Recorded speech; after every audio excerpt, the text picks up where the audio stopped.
Hello, I'm Dr. Daria Brzezinski, and you are watching What Wise Women Want here on Charlottesville's public access Comcast Channel 13. Every week, we bring you panels of women to discuss topics on a variety of subjects. Ladies, we are 52% of the population with 85% of the purchasing power. What we'd like to do is to help you gain knowledge on various topics so that you can make informed choices using that purchasing power. Today we're going to be talking about greening our home and business environments.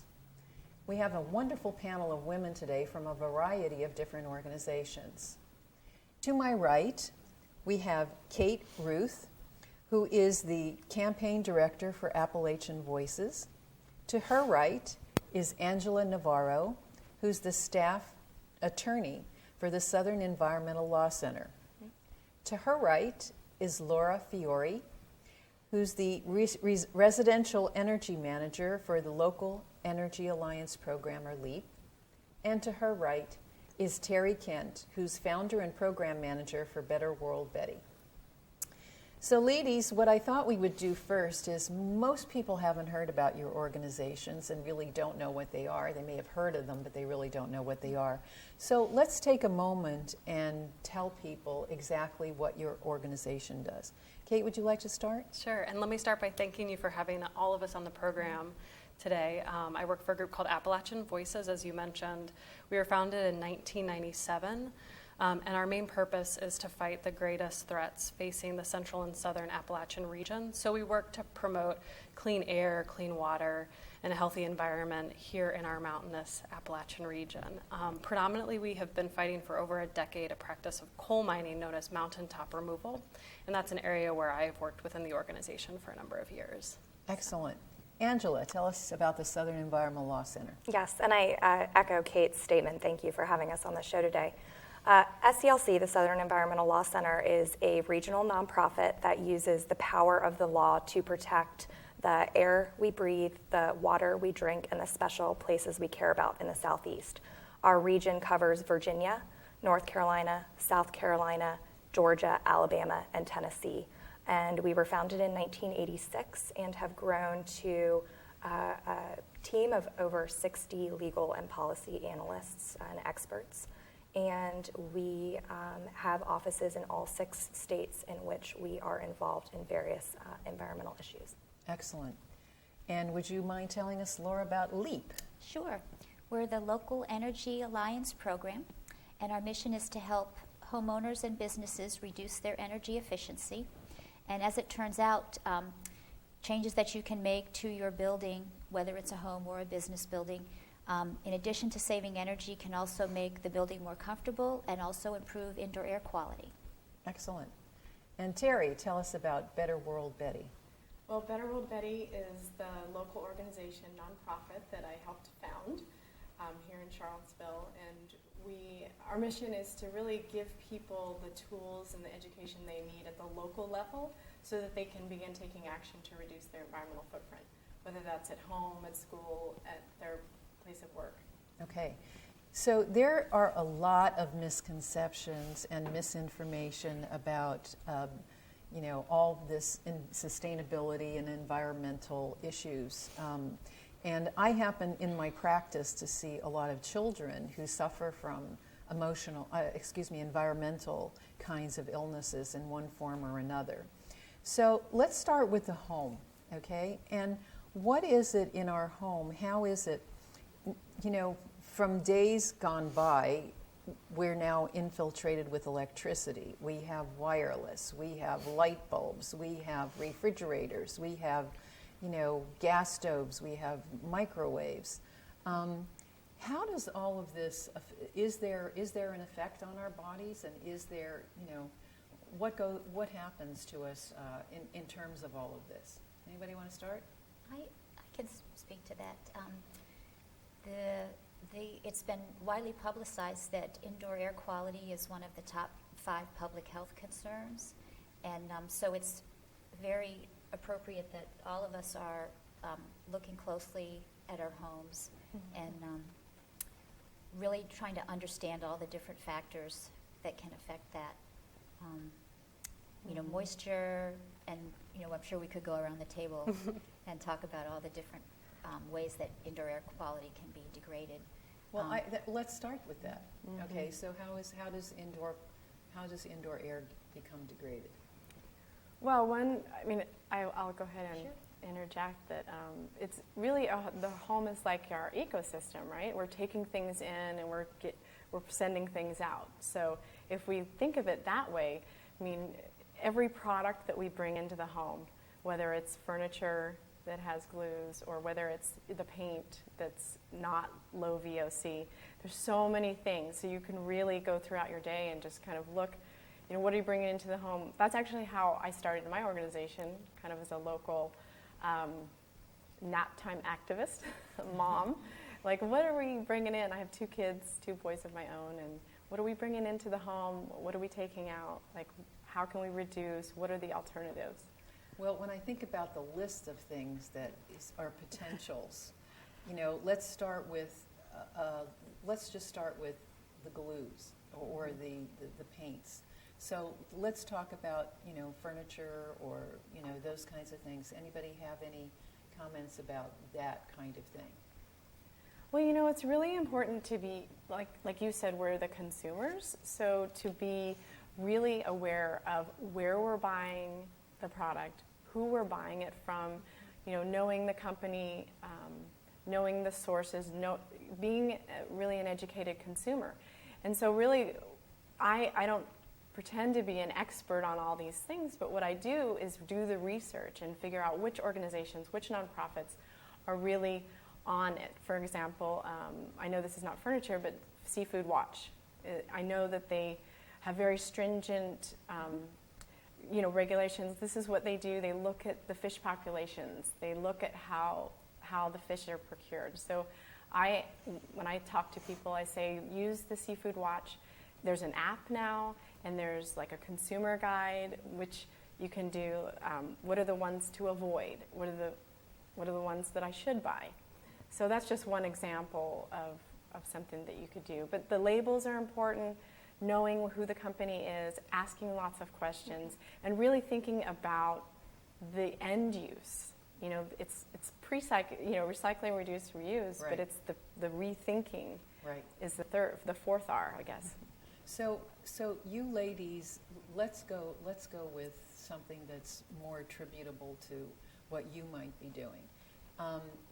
There's been a lot of debate about whether or not alternative energy sources are better than the kinds that we use right now. So we have electricity, we have natural gas, we have various kinds of.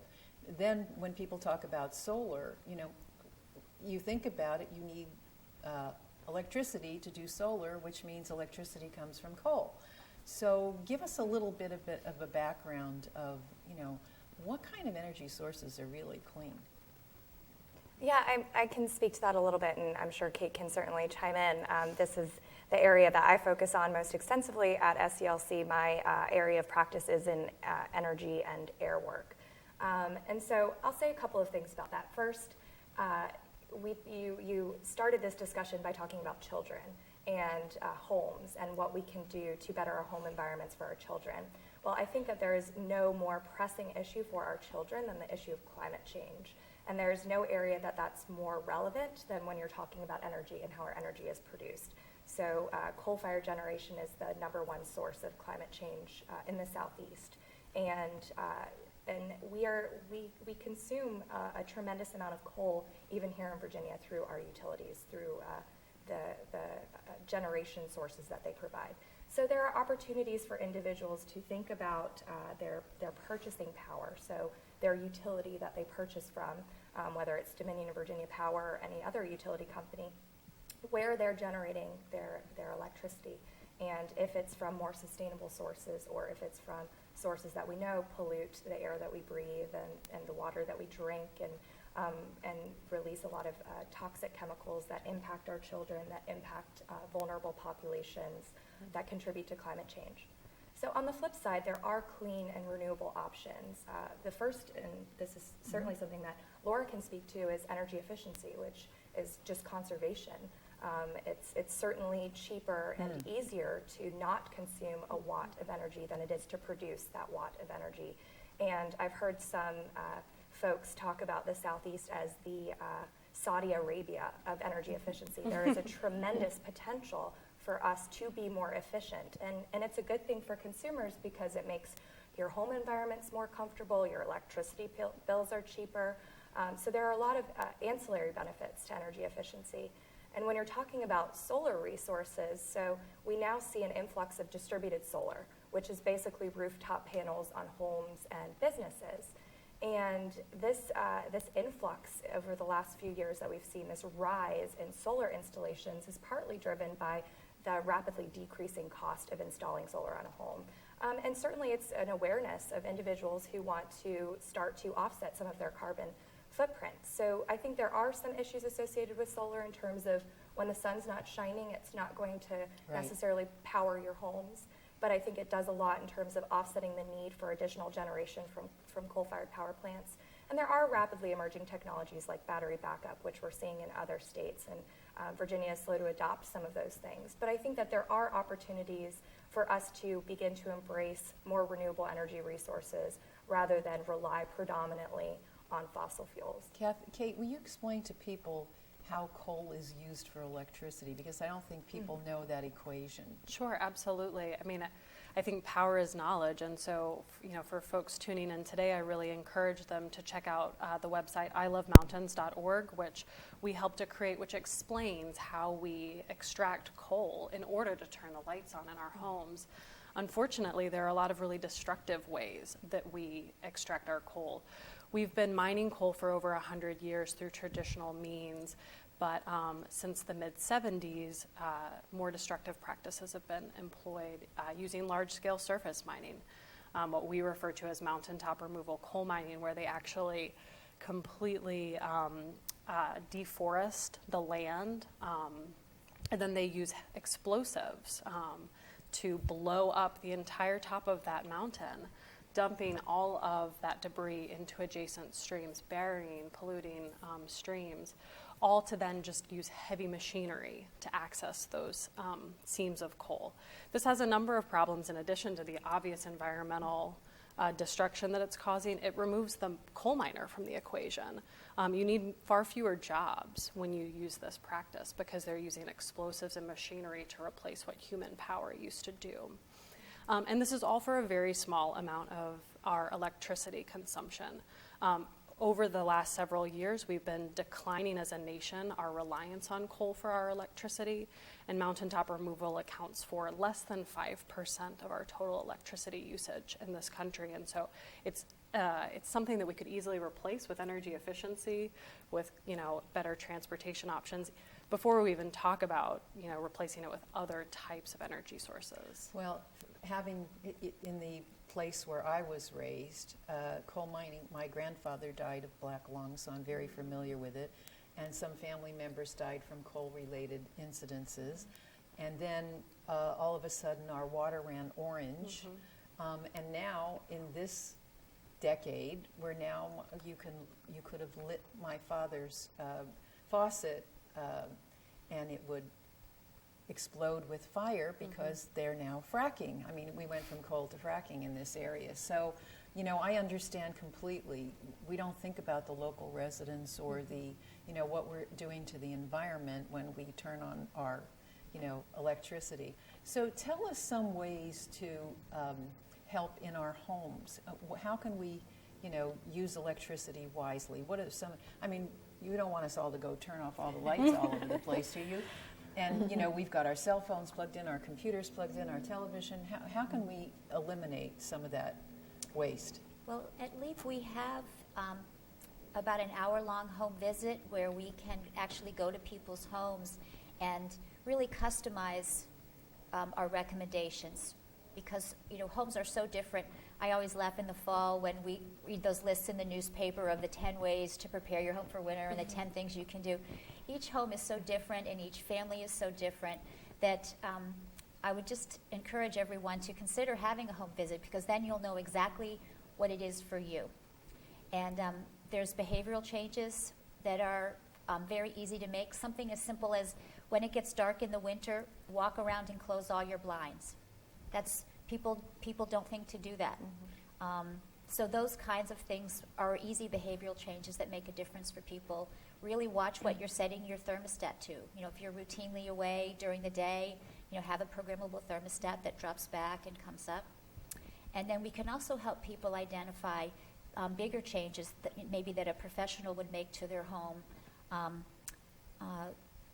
Helping people identify like what the one most important thing is that they can do, or for a more in-depth inspection of a home, we can give them a prioritized list so they can make a plan for the future. They know what's most important, and then next, so that they kind of have an energy management plan for their home.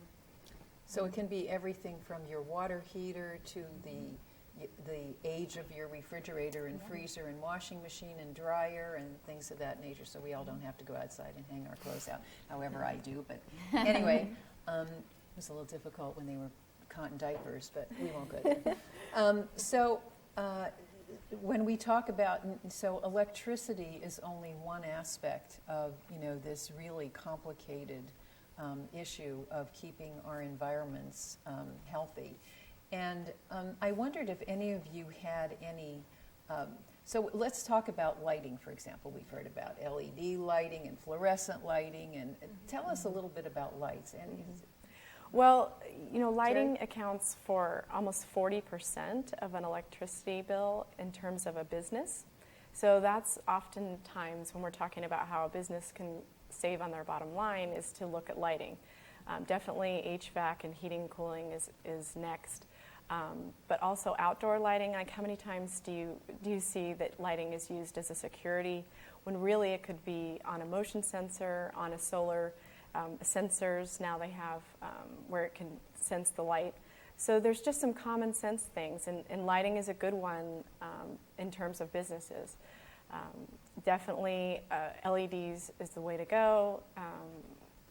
You know, 75% less energy use.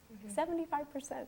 So I think I was reading something with the holiday lights that, you know, to run the old lights was $10, and it's like 82 cents to run it for 30 days over the holidays. So these kinds of things are good to look at. They're definitely a quicker return on investment when we're talking about lighting. Are the prices the same now from fluorescent, LED, and all of that? Are they not quite?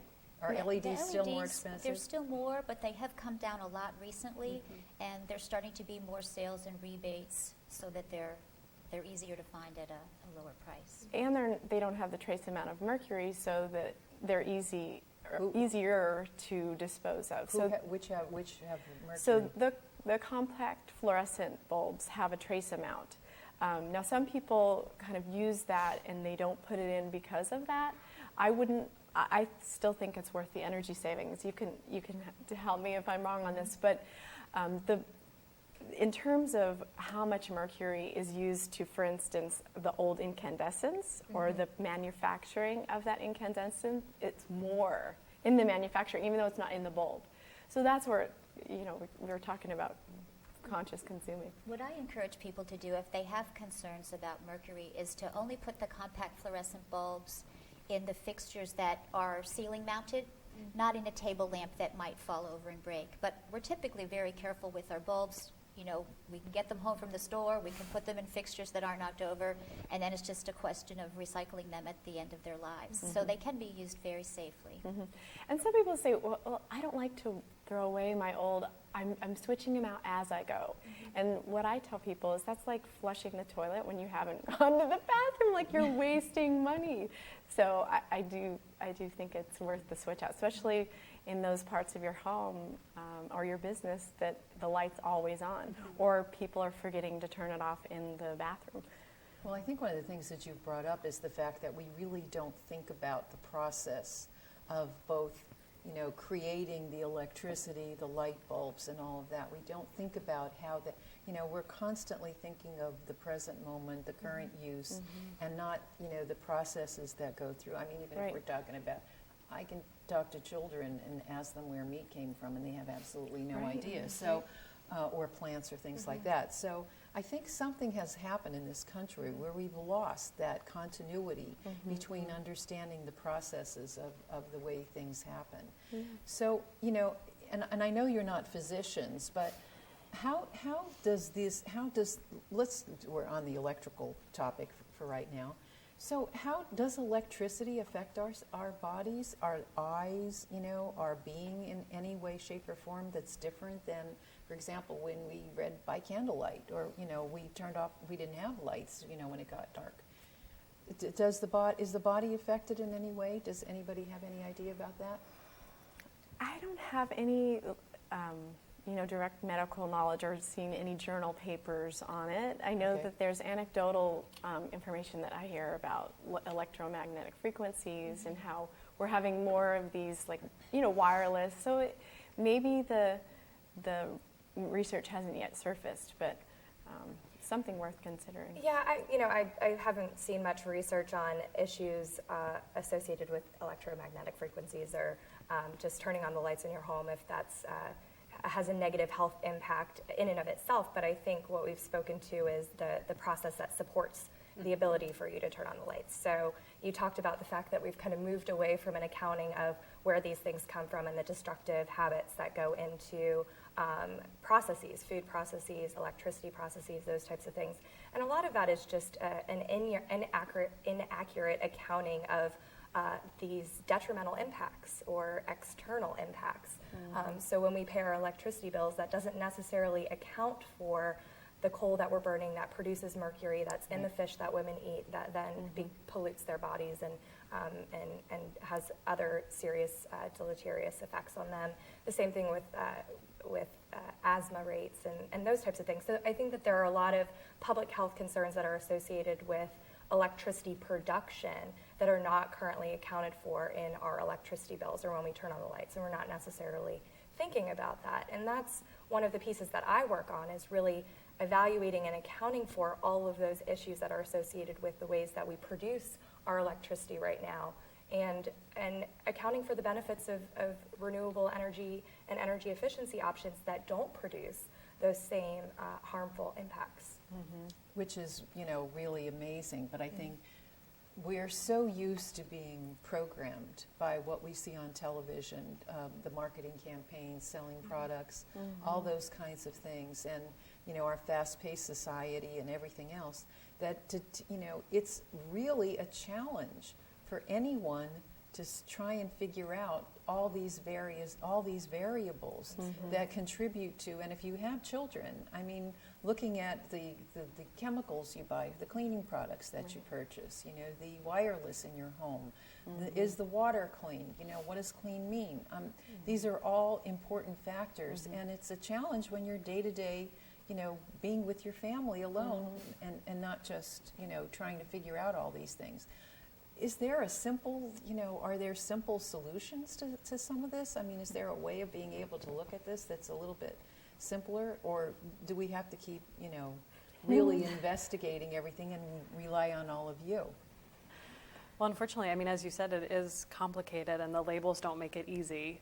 And so as much as people can make personal choices and lifestyle changes that eliminate chemicals from their homes, and just like Terri said, when you're going to make a new purchase, spending a little bit of time researching it. You don't have to learn everything all at once. But, when you're going to make a change, make an educated change. Some of the things that people experience in the winter around seasonal affectedness disorder. Well, LED lights with, specific LED lights can really improve that, just like the old sunlights that people used to sit in front of. So you can have an environmental change in your home that's going to impact your immediate happiness and also, lessen your carbon footprint at the same time, which is great. And so I think just trying to find those things, those pieces of knowledge as you go, rather than trying to learn all of it at once. Like seasonal depression is what you're talking about. And I think that's really the reason why we created the nonprofit Better World Betty, is who is on it, who can you go to? I feel like a community needs a source, to go to at the local level, like, well, who is concerned about our clean water? Who is concerned about our clean air? Where can I recycle stuff? So that's really the impetus was, it's hard. We want it to be easier and fun, because there's plenty of research that says it's important to have fun when you're doing this stuff, to get really bogged down in the enormity of it or the complexity of it, you get stuck. And so you can't take that step. The other thing I want to say to kind of just dovetail off this is that getting out in nature, there's so much, there's new research, I guess, at UVA with Tim Beatley called Biophilic Cities. And he's looking at cities and the health implications and the wellness and just the well-being that we have when we recharge in nature. So part of me wants to say, well, let's get back to basics, even though I'm just as running around like everyone else, but really taking that time to slow down, have a car-free day, and just really get back to basics. And you're absolutely right, in terms of consumers, all you have to do is go down the cleaning aisle of your local grocery store, and just all of the stuff, you're supposed to have something for your bathroom, you're supposed to have something for your kitchen, and then you need this for, it's like, really, we do? No, we don't really. I have ammonia, that's it. Baking soda, all those old kinds of, cleaners, because I recognized a long time ago my children were becoming ill from the aromas, from the toxicity, from things like that. So, so I completely understand. I was going in some direction. Oh, when you were talking about being outside, it's amazing to me what people's concept of being outside is. I used to live at a lake, and lots of people had boats, motorboats, that left gas film all over the lake. They'd clean their boats on land with these toxic chemicals all over, wash them off, and they would run off into the lake. Then there was all the sprays on the lawns that would run off into the lake. And, all of a sudden the lake became polluted and everybody couldn't figure out why. And so, rethinking how we think nature as well, going out there with all this equipment and gas and all kinds of other things isn't necessarily nature, so to speak. You are watching What Wise Women Want. I'm Dr. Daria Brzezinski on Charlottesville's Public Access, Comcast Channel 13. And today we're talking about the environments of our home and our business, about greening them and helping them help us be healthy human beings. To my right on our panel is Kate Rooth, from the campaign director of Appalachian Voices, Angela Navarro, the staff attorney at the Southern Environmental Law Center, Laura Fiori, a residential energy manager for the Local Energy Alliance program, and Terri Kent, from founder and program manager of Better World Betty. All right, let's talk about land a little bit, since you were talking about, mountaintop excavations and, the land in terms of how we use our land. And it's being depleted by the way we farm and things of that nature. Who'd like to start with talking about the land and how we can conserve land and, help the land, so to speak? Well, I can kick off just talking about mining in the central and southern Appalachian region, which Virginia is very much a part of. We have polluted over 2,000 miles of streams. We've destroyed over 1 million acres. It's roughly the size of the state of Delaware, has been leveled through the practice of mountaintop removal, coal mining. So one of the easiest things we can do to protect one of the most biodiverse regions in this world, Appalachia is actually the second most biodiverse region. The Amazon is the first. So an incredibly biodiverse region that needs to be protected. It's beautiful for all the things we were talking about, getting out and hiking and whatnot. And we're just destroying it. So definitely, we can start by just eliminating that practice. And there will be many complaints in the coal industry. And also really valuing our land. When we talk about Charlottesville being a world-class city and wanting people we want to really preserve our way of life here. There is a real key component, and that is what we're doing, like the choices that we're making, the leadership, and the way we look at the land. Not to be destroyed, but to be protected. Yeah, and that's a good point that, Charlottesville we as citizens of this town are so fortunate that we have these wonderful resources right at our backyard. We have the GW National Forest, the Shenandoah Valley, and a tremendous number of national parks and national forests within, an hour's drive or so. And, Kate spoke a little bit about mountaintop removal mining. In the GW National Forest, there's also talk of opening the GW for hydraulic fracturing or fracking. And we're actually awaiting a final decision from the Forest Service as to whether they will open the GW National Forest to fracking, to high volume commercial oil and gas drilling and exploitation. And we know that that's a resource that is so important to us for a lot of the reasons that you, Terri, spoke about. But having those mountains so close and the enjoyment that we get from that natural resource, and once you lose it to these industrial practices, they're gone forever. So for interested individuals who care about these resources, then becoming informed about the process and weighing in and saying that you don't want these practices occurring in our national forests, which are supposed to be treasured resources for us to be able to enjoy and preserve for future generations. I think there are so many important things that we can do to make our voices known and to kind of collectively use that bargaining or purchasing power, I guess you could say, and use it in a way that that really does dictate how we want to think about the choices that we're making around the land. Well, I know for myself, I am overwhelmed with, projects that I could be doing. I drove down 20 and they clear cut Route 20, does anybody know that? Near where I live, just completely clear cut it. Then we had they wanted to put in a shooting range. There's several different things going on just in my area alone. And I'm thinking I'm exhausted by just trying to fight all of these corporations that are coming in and doing all these things. And I had the opportunity to take a plane flight over the National Forest and was appalled to find clear cutting in various bald spots, all over the National Forest. And I'm thinking, how is this, what's happening here? We can't see it from the road or where we are, but from the air you get a very different vantage point. And so, where is this taking us, for future generations? We're thinking of now, but we're not thinking of future generations.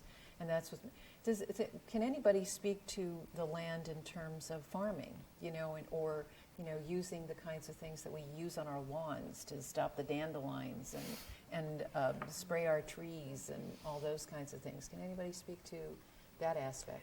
Well, we definitely, one of our home menu items, which is a recent campaign that we've just launched on what people can do in their own homes.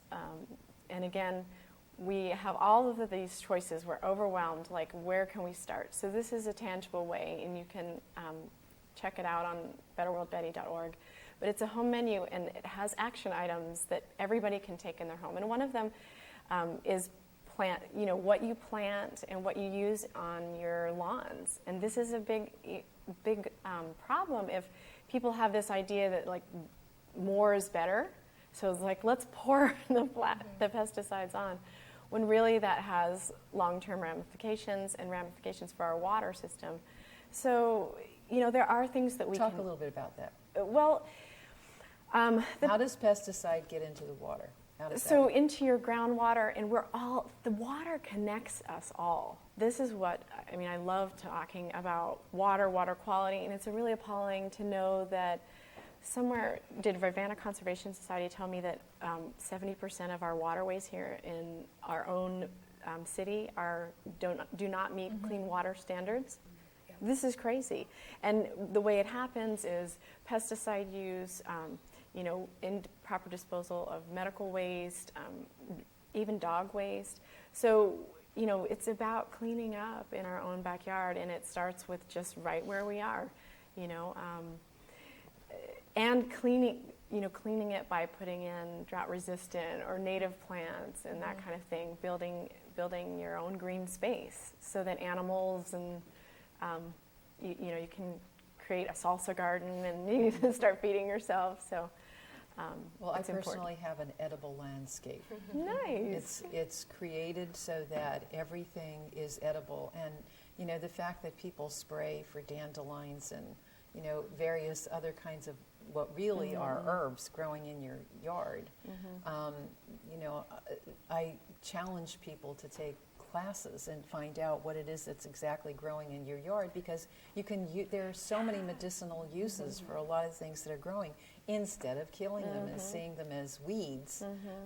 You know, and instead of planting trees that are that leach the land, which are, you know, evergreens and those kinds of things, I encourage people to plant fruit trees, or, you know, trees that are more beneficial to the land and are beautiful as well as functional. And we have gotten so far away from having landscapes that are edible. You know, that everything we have in our gardens and even there are many flowers that are edible. I mean, I see at the farmer's market, one of our vendors sells edible flowers. And so we can, just with a little bit of thought, you know, rethink what we're doing in terms of in our own backyards. And I think it's more than just our own backyards, it's our neighbors too. Talking to our neighbors. I remember in my neighborhood, which I think is pretty progressive, we were walking the dog and the kids, and someone was spraying right in front of us, right in front of the sidewalk. And it comes down to having that awkward conversation of like, what are you spraying? You know, and not pointing fingers, but just like, did you know? You know, and have you tried? You know, so it's those conversations that I think that we really need to step up as women, as moms, you know, writing letters, and just having those conversations with our neighbors. Potluck parties, one of the ways I want to use this menu is to have potluck parties and just say, hey, what have you done this month? You know, what can you do next month? How can we support each other? Mr. Pollock. Tell us a little bit about Mr. Pollock. Is that what a Pollock party is? A potluck. Oh, potluck. I'm like, I thought you were did I invite someone? I didn't know who he was. No, in my mind I was talking about Pollock. Okay. Anyway, let's talk about the different terms we've been using, because we tend to those of us who know a lot of these things tend to throw around terms that people don't understand. So why don't we talk about the difference between sustainable, green, natural, and organic? What are, you know, for people who don't really know what those things are, would anybody like to describe them a little bit? Will our attorney like to define those things? Absolutely not. No. Really? We can all maybe try our hand at it. Like, I think that the most robust out of those is the word sustainable. Like, are our actions and activities and what we're doing long-term viable? You know, is that going to be withstanding the test of time? Or is that something that we're going to deplete the resources, that we're not going to, you know, maximize what we're doing?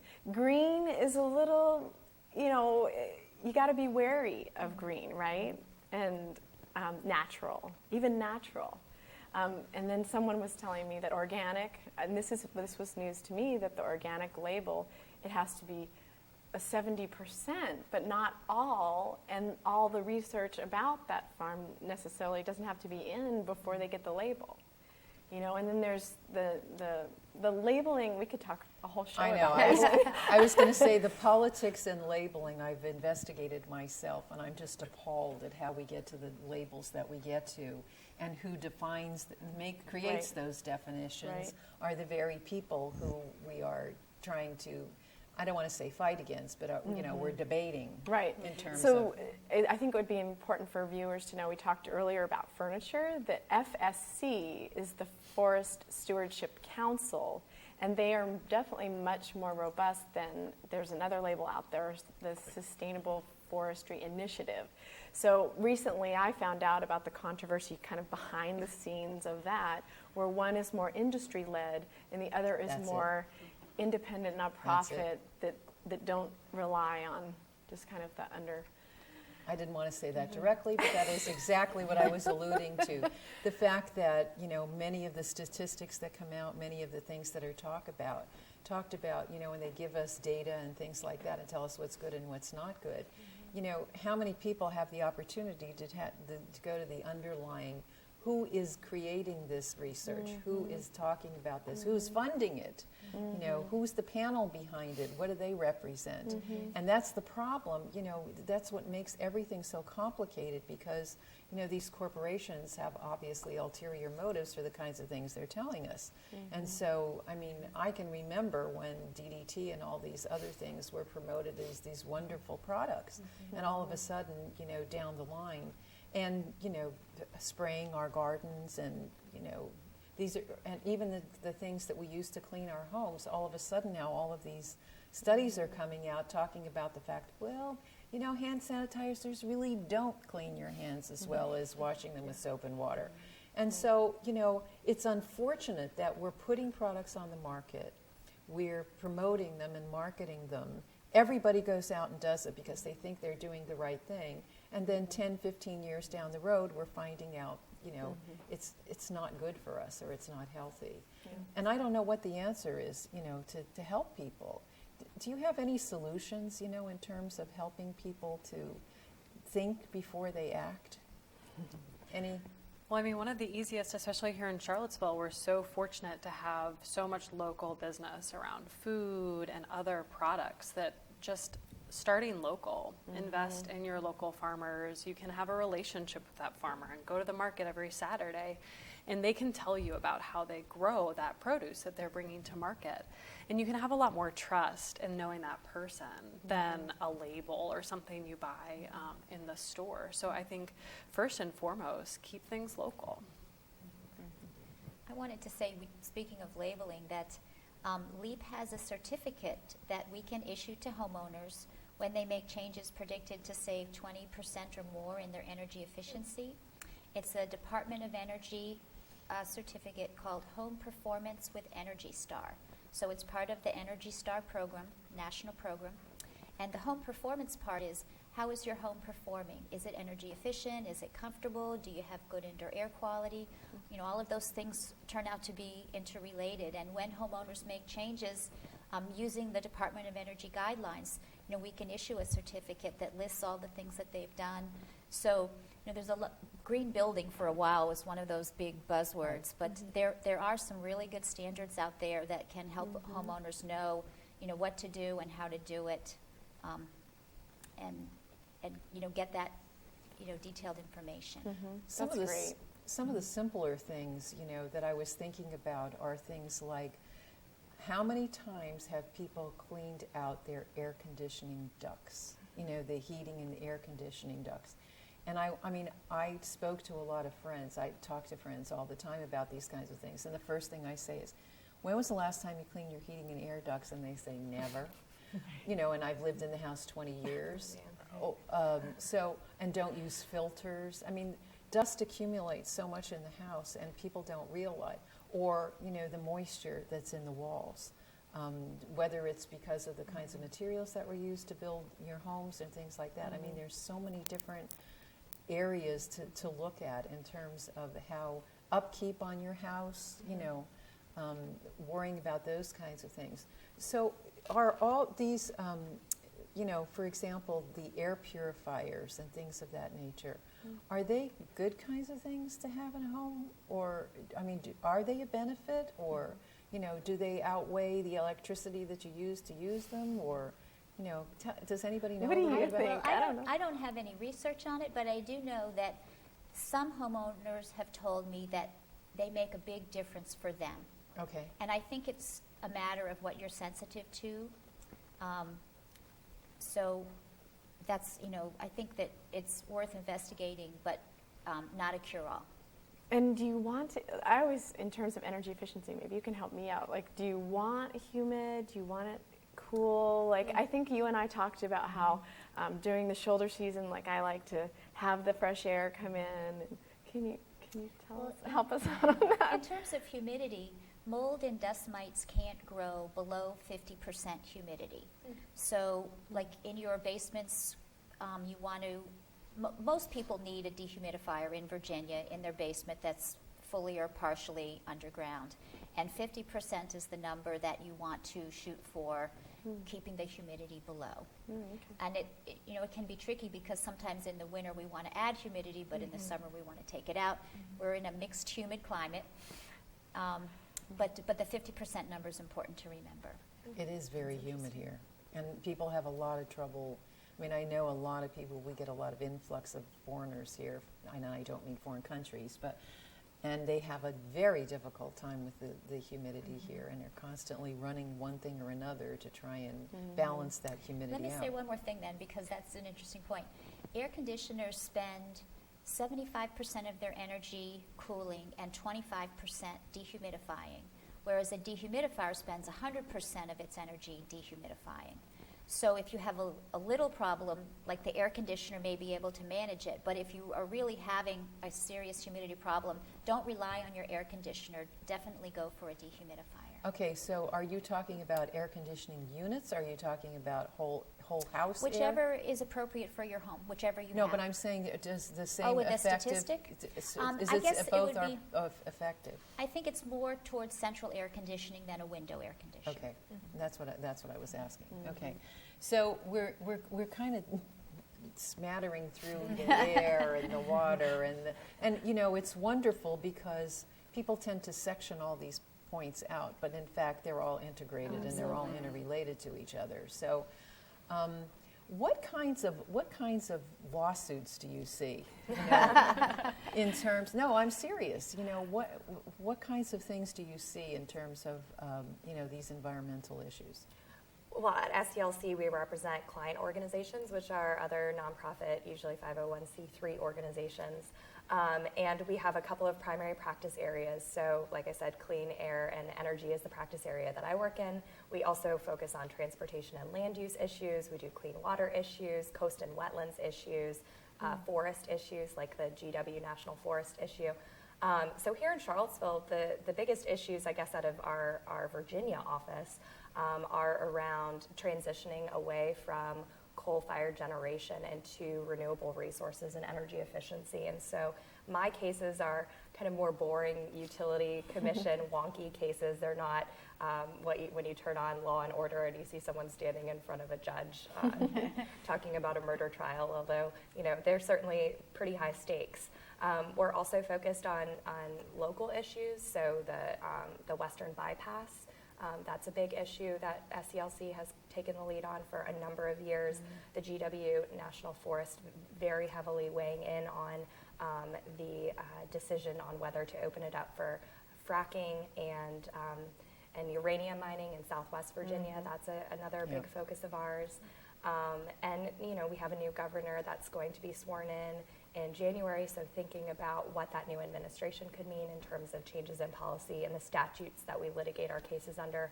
But there are a plethora of environmental concerns in Virginia. There's water issues associated with impairment of streams and rivers, and the Chesapeake Bay, which is a big resource for us here in Virginia. So you can talk forever about the things that we're focused on. Let's be honest. You two ladies are much more in this realm. Do we really have a voice in these issues?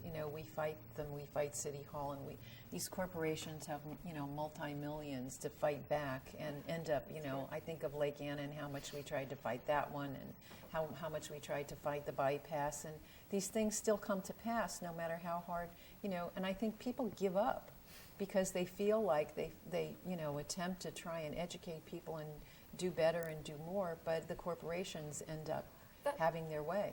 Yeah, I think that's a good point, and I do understand how. Do we ever win? We do. I understand how it can be disheartening, but I think one of the things that really drew me to law, and I've known that I wanted to work in environmental advocacy pretty much my whole life, but I saw that using these legal tools gives us an opportunity to really evaluate things on a level playing field, or in a forum where you have a non-partial individual who is looking at the corporate interest, the governmental interest, and other stakeholders like the environmental community and individuals who just care about these issues, and weighs in on them. And I will say that at SCLC we do win a lot of cases, and we have preserved a lot of land and had a lot of very significant victories. So it's not unheard of. But you're right, we're certainly fighting some very powerful, well-funded entities and corporations and interests. So the more voices that we can add to this conversation, the better off we all are, especially because these are issues that impact all of us. Exactly. At the end of the day, we're all so intricately tied to the land in which we live and the impacts that we make in the land. Well, I know go ahead. I'm sorry. I was just going to say, we've celebrated some huge victories right here in Virginia that were because people, just everyday citizens, got involved. And without those citizens being involved, we probably wouldn't have had those. A coal-fired power plant that was being proposed for Surrey County in the Hampton Roads area of the state was defeated. That wouldn't have happened without citizens being engaged and writing letters to the editor and turning out to every single meeting saying, we don't want a coal-fired power plant in our backyard. This is going to have downstream impacts. The coal-fired power plant that was built in Wise County in the southwestern part of the state has some of the strictest mercury standards of any power plant in this country. And that's, again, as a direct result of the litigation and the citizen involvement in those cases. We also have defeated recently very large mountaintop removal permits. The Ice and Rock Ridge permit, which would have been a massive, massive mine, was put on hold as recently as this past year, again, because citizens spoke out. And so sometimes I think we don't celebrate the successes or people don't hear about them. Exactly. And so we need to know that it does make change, and everything people are doing does amount to something. And that, I think that's what makes it futile. We hear about the failures. And I know I experienced it where my hometown, where everybody kept trying to fight, and we had the ramifications of the coal mines and all of that, and then fracking came in, and people tried to fight that, and it seemed that the politicians had more power than the regular citizens. So. Yeah, it's so important to believe that every action that you make makes a difference, and that's really what I believe, and that I feel like people should embrace. The littlest, lower your cookpan, put your put your lid on your boiling water. This makes a difference. You look at Two Angry Moms. That, I don't know if you're familiar with that organization, but Two Angry Moms were just like, let's get better foods into the schools. So, well, let's go around for the last 5 minutes and give us, each of you, a summation or anything you thought you wanted to talk about that you didn't get heard. Terri, would you like to start? Sure. I just want to Okay, 1 minute. We have 2 major programs going on right now. We're really excited about the Better Business Challenge, and that's a friendly competition among businesses where we go in and help them look at energy efficiency opportunities, ways to reduce their impact. So we have 65 local businesses and churches and schools. So you can check it out. Can I give a website? CVilleBetterBiz.org. So we're really excited about that, and we're using the menu to really engage those employees. And this is what you can do in your own home. Excellent. Thanks. Laura? LEAP has a wonderful program available right now. It's an in-home visit, and we can, while we're there, install energy-efficient light bulbs, take the temperature of your refrigerator and your water heater to see if they can be adjusted to save energy, and really help people zero in on what's most important for their home. It's a very reasonable cost. We have some great rebates for this program available right now, so feel free to get in touch if you'd like to have this home visit and really take a big step toward understanding how your home is using energy and just where you stand. Is that program, the city is giving out water purifiers or something? Are we you have part of this? city water conservation kits and also county water conservation kits that are free and available at this visit. So there's a lot of great things that we can connect people to. Okay. How about Angela at the Southern Environmental Law? Sure. So I've said this a couple of times, my focus is on air and energy issues, so I can really only speak to that in my closing remarks. But I will say that I think we're at a really important crossroads here in Virginia, and especially here in Charlottesville when we think about Dominion Virginia Power as our largest energy provider. And there are options for us to really transition away from really harmful impacts of coal-fired generation and to renewable resources that are clean and reliable and that can power our homes in a cost-effective manner. And so I just want citizens to be engaged and aware that Dominion recently filed their long-term energy plans, and we have a hearing in the springtime where we will be evaluating how Dominion plans to continue their business as usual approach, which is heavily reliant on fossil fuels. But I think the more active engagement we can have and individuals lending their voices, that's extremely important. Kate? Well, I can piggyback right off of what Angela was saying. Southern Environmental Law Center and Appalachian Voices are all a member of a coalition, and we just launched a campaign, New Power for the Old Dominion, where we're educating citizens across the state about the vast potential for renewable energy and energy efficiency that exist within the state of Virginia to really illustrate how much of a crossroads we're at.